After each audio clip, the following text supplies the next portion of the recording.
Hello, what are you three up to?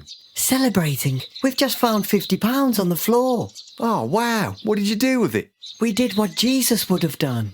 Ah, you gave it to the poor. No, we took it to the shop and turned it into wine. It's a cheerful one this week. Has life been getting you down? Have you been working too hard? Then you need a little bit of Three of Cups in your life. It's time to let the good times roll and party hard.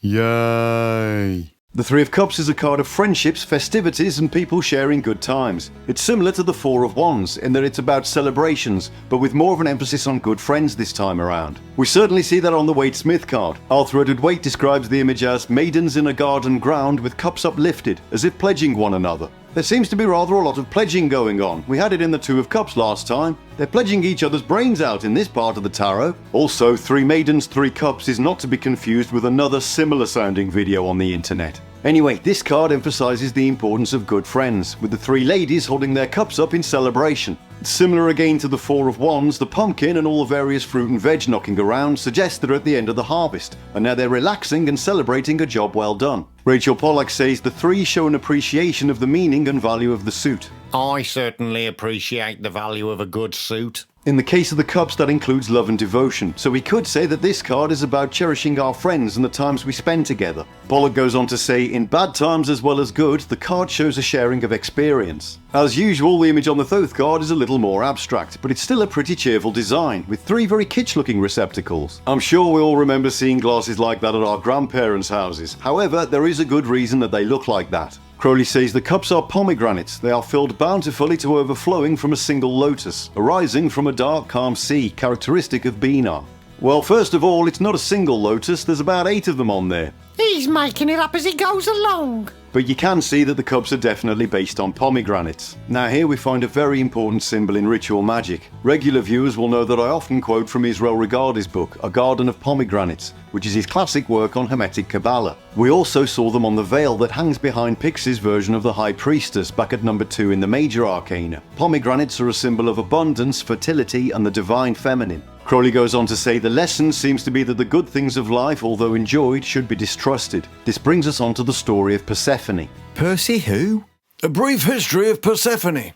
In ancient Greek mythology, Persephone was the daughter of Zeus and Demeter, goddess of agriculture. Hades, the king of the underworld, fell in love with the beautiful Persephone and conspired to capture her. One day when she was gathering flowers, Persephone noticed a particularly beautiful narcissus. As she bent down to pick it, Hades burst through a crack in the earth and abducted Persephone, taking her back to the underworld to make her his queen. In the meantime, Persephone's mother Demeter searched all over the earth for her daughter but could not find her. Stricken with grief, she caused an endless winter to descend on the earth so no plants could grow. Helios, god of the sun, who sees everything, informed Demeter of what had happened to her daughter. Zeus then commanded Hades to return Persephone from the underworld. However, before she left, Hades tricked her into eating pomegranate seeds. Because she had tasted the food of the underworld, Persephone had to spend the winter months, 1/3 of every year, with Hades. This created the cycle of the seasons, as when Persephone is in the underworld with Hades, Demeter grieves and causes winter.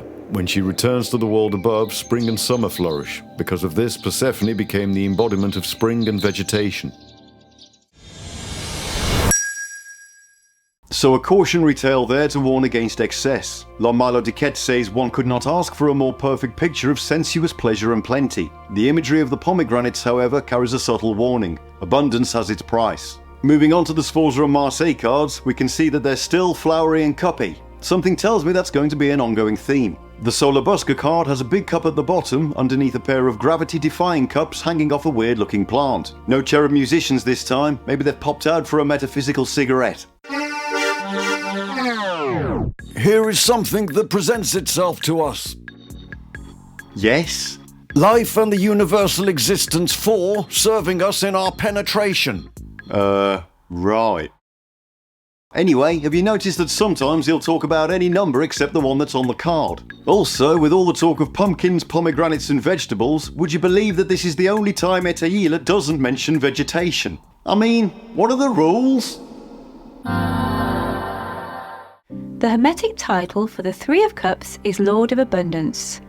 So I think Pixie did a great job of illustrating abundance on the Waite Smith card. You could very easily cook up a tasty soup with all the produce that's scattered around, and I doubt very much that they're drinking holy water out of those cups. They look like three ladies knocking back a few pre-drinks before a night on the town. Any chance I could tag along? No. Ah, okay. I'll just stay here and get hammered on my own. Likewise, the cups are overflowing on the THOTH card, thanks to the lotus-shaped shower heads blasting water into them. Always guaranteed to find some classy fixtures and fittings in CROWLEY'S deck. If you put it all together, I'm sure you'd end up with a magnificent, if slightly garish-looking home. You know, like that one house in the street that keeps their Christmas decorations up all year round. The Three of Cups corresponds to the Cancer zodiac sign and to the planet Mercury. So we're sticking with the cardinal water sign of Cancer, the zodiac's favourite crustacean. Crabs live on sea and land, so it's been said that Cancerians can move effortlessly between emotional and material realms. They're also considered to be genuinely compassionate. That's Cancerians, not crabs. I mean, don't get me wrong, crabs might be really compassionate.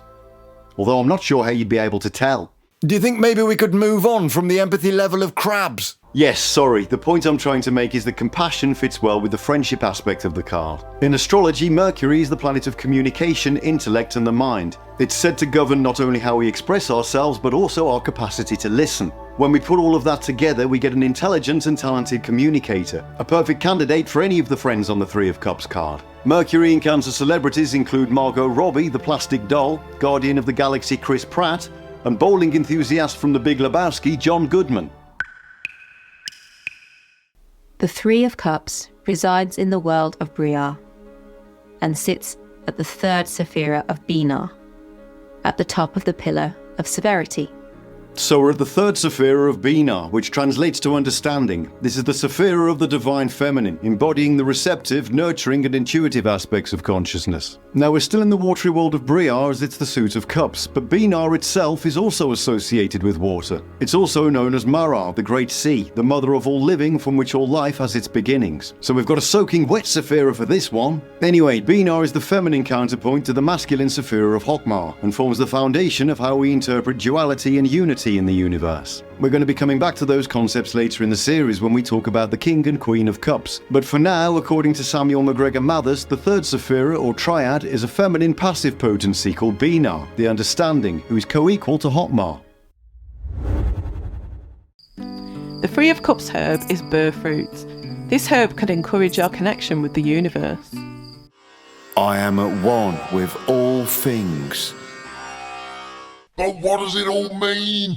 The Three of Cups generally symbolises joy, celebration, social gatherings and close friendships. We get this real sense of unity between people and just having a good time together. Waite says the conclusion of any matter in plenty, perfection and merriment. Happy issue, victory, fulfilment, solace, healing. So we've got that idea of things being successfully completed, like everyone's been working together on a project and now it's finally finished, so it's time to get wasted and go disco dancing. It's also about helping each other out in times of emotional distress, being a shoulder to cry on. In a deeper sense, I also see the concept of people coming together to experience the spiritual side of things, whether that's a study group or people getting together to perform ceremonial magic. I've always found anything like that to be quite profound when it's a shared experience. Rachel Pollack says the Three of Cups indicates joy, celebration, and above all, sharing the wonder of life.